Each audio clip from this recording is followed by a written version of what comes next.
One of the lawmakers who raised the possibility of reimposing a deployment ban to Kuwait is Senator Jinggoy Estrada. He is the chairperson of the Senate Labor Committee, and he now joins us here on the program. Senator, good afternoon to you, and thank you for joining us today. Nice to see you again.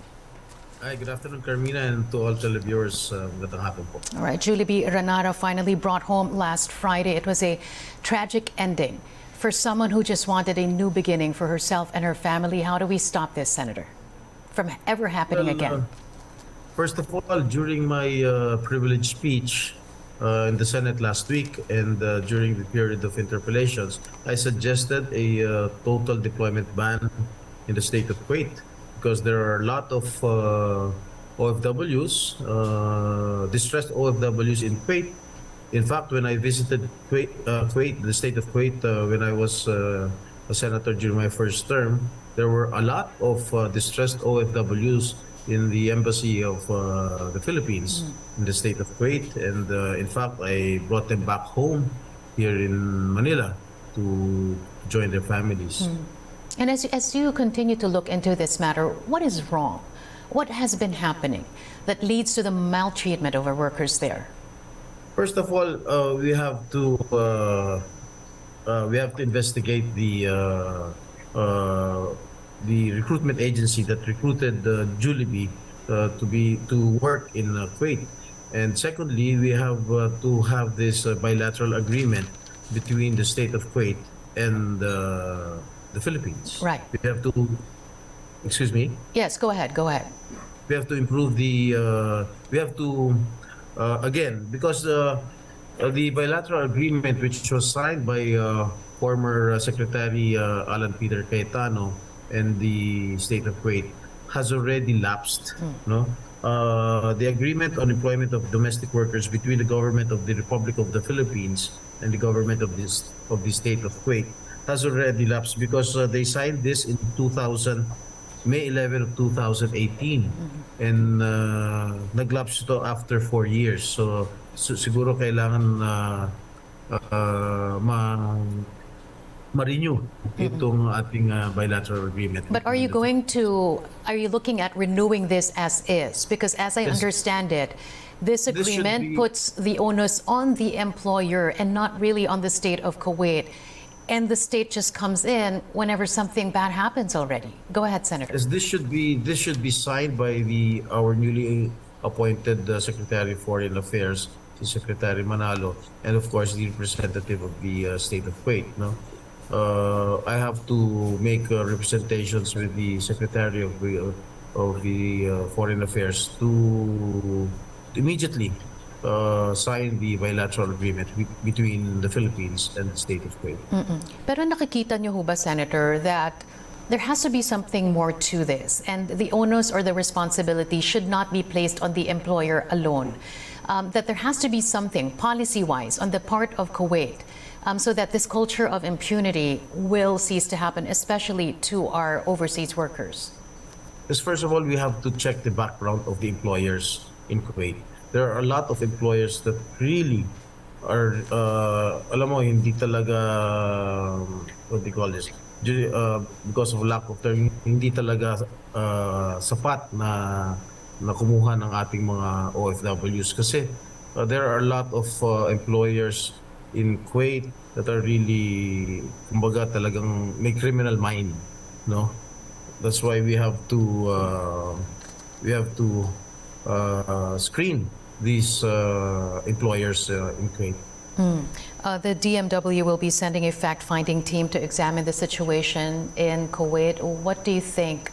What are the key issues here or key factors that they should be getting to the bottom of as they send this fact-finding team there, Senator? Well, the fact-finding, I welcome the fact-finding team that will assess the conditions in Kuwait, no? And I think Senator Toots Ople, Secretary Toots Ople of the Department of Migrant Workers is really doing their job of really investigating this case. This is, for me, this is not an isolated case. There are a lot of cases involving Kuwaiti employers. The rude and yung mga talagang mga salbahe, yung mga employers ng Kuwait. Alam mo, Senator, kanina kausap namin si OWA Administrator Arnel Ignacio. And he was giving us the details of how much money and assistance will be given to the family of Jullebee Ranara. Parang nakakalungkot lang din, Senator, na ito lang naman talaga yung ginusto ni Jullebee at lahat ng mga iba pa nating OFWs. But this had to happen in exchange of her life. Kaya medyo nakakalungkot talaga. Go ahead. Kahit milyon-milyon ang ibigay ng State of Kuwait o yung gobyerno natin, hindi mo na may babalik ang buhay ng tao. Yun na lang nakakalungkot sa lahat. Now, this is, especially since this is really what she wanted to begin with, but it had to happen She in wanted this to way. seek greener pastures abroad, to feed her family, to support her family. And this is still what happened to her. Talaga nakakalungkot. I was reading through your privileged speech, and you mentioned about monitoring. How do we better the system, Senator Estrada? The Philippine Embassy in Kuwait has to monitor each and every OFW in the state of Kuwait. But in the case of Jullebee, when you read through at least accounts of what happened, sabi ni OWA Administrator Ignacio, wala naman daw reports coming from Jullebee officially. But she was talking to her family members, saying that this perpetrator was very cruel to her. Go ahead. Jullebee contacted her family, and reported it to her family. And one of her family members reported it to the agency, the recruitment agency. But the recruitment agency here in Manila did not take any action. So kailangan patibayan yon. Even the recruitment, even the recruitment agency has to be investigated. Dahil sinumbong na sa kanila, wala silang ginawang aksyon. At kasama dapat yun sa responsibilidad nila. It doesn't end when they've placed the employee. Yes. Kailangan na responsibilidad pa rin ng local recruitment agency yung pagpapadala ng ating mga OFWs doon sa host countries. And because the agency failed to act on this, what does this tell you, Senator? Well, I have already made representations with the Secretary of DMW, Secretary Oplet, to investigate yung not only, kasama na rin yung ating local recruitment agency.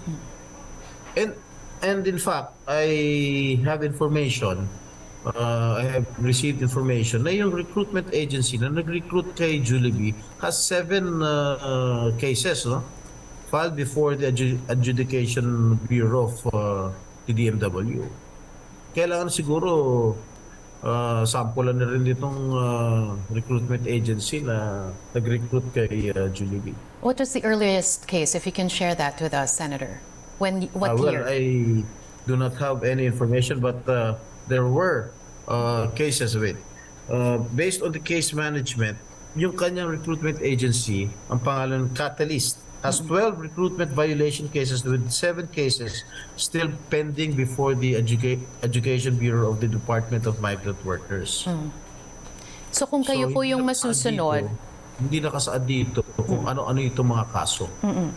What is the existing guidelines here? Hindi ba dapat parang 3 strikes or pag may pending, hindi na muna pwedeng mag-recruit? Ano ba dapat ang patakaran dito, Senator? Well, I do not know with the Department of Migrant Workers kasi bago lang itong agency na itong department na itinayo. I do not know their policy.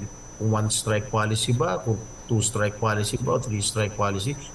For me, kailangan siguro suspendin muna natin itong operations ng Catalyst at imbestigahan mabuti kung qualified pa silang mag-recruit ng ating mga OFW sa Secretary bansa. Secretary Toots Ople also ordering a review of the bilateral labor agreement with Kuwait. Upon that review, Senator, what do you think should be looked upon very closely even before they put their signatures on this? Well, Senator Rafi Tulfo has said that kailangan din ng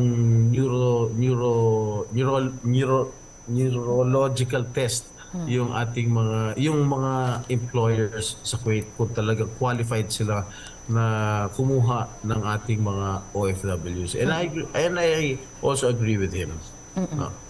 Pero Kailangan paano ho siguro kaya yun i-monitor. mag-a-apply? Halimbawa dito sa kaso ni Jullebee Ranara, it wasn't the employer. It was the 17-year-old son. The son of the employer. He's a monster. Kailangan siguro imbestigahan yung pati yung siguro the members of the family of the employers, no? Kasi if I may say, no, siguro alam mo na rin kung ano nangyari kay Jullebee. He impregnated si Jullebee, yung 17-year-old na anak ng employer. Tapos he brought her to the desert. Tapos sinagasaan niya 2 beses. Nung namatay, sinunog pa yung katawan. Hindi na makatao yan. Hindi, palagay ko halimaw na yan, if I can say. If I may say. So the neurological test to be being proposed should include each and every family member as well, and shouldn't stop with the employer. Excuse me? Yung neurological test po na sinasabi or pinopropose Yes. ni Senator Raffy Tulfo, lahat na po ng miyembro ng pamilya, hindi lang po dun sa head of the family. Hindi lang dun sa pamilya, hindi lang dun sa head of the family, kundi sa buong pamilya. All right. Para siguro matigil na yun. Kasi when I went to the state of Kuwait during my first term as a senator, I visited the Philippine embassy in Kuwait, especially the Polo office in Kuwait, and I saw my 2 eyes the conditions of our OFWs. Maraming distressed OFWs, yung mga hindi pinapasweldo, hindi pinapakain, yung mga binubugbog, yung mga inanakan ng mga Kuwaiti doon. Talagang, alam mo, it's a pitiful sight, if I may say, doon sa embassy natin sa Kuwait. But even with that very descriptive account of what you saw, Senator, the Secretary of Department of Migrant Workers, Susan Toots Ople, is still not in favor of a total deployment ban to Kuwait. What might you say to her for her to reconsider her current position? Well, I cannot speak in her behalf, but as chairman for 12 years of the Committee on Labor here in the Senate, I would like to seek a reimposition of the deployment ban in Kuwait. And in this deployment ban, how long do you see this being imposed? Or is this going to be a permanent deployment As long ban? as we improve our agreement, our bilateral agreement with Kuwait. The sex offender database, why is that important for us to have? Well, for me, it is an important measure. First, the intention of this bill that I recently filed is to ensure the safety from any form of violence, sexual abuse, and exploitation of our citizens, especially women and children who are very vulnerable.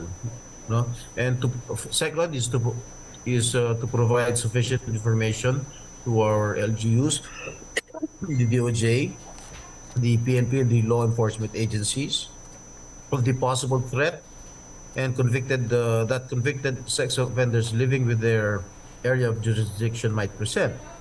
And third, to inform the public that there exists a national registry of sex offenders and that convicted sex offenders are being registered and monitored. And lastly, to discourage and deter possible attempts of convicted sex offenders of committing the same crimes because they are now registered and monitored by authorities whichever LGU they may reside and or transfer from time to time. And to the concern that this may violate their rights, why tag them for the rest of their lives when they've reformed and paid for their crime already? What is your answer to that? Well, I don't think so. I totally disagree with that.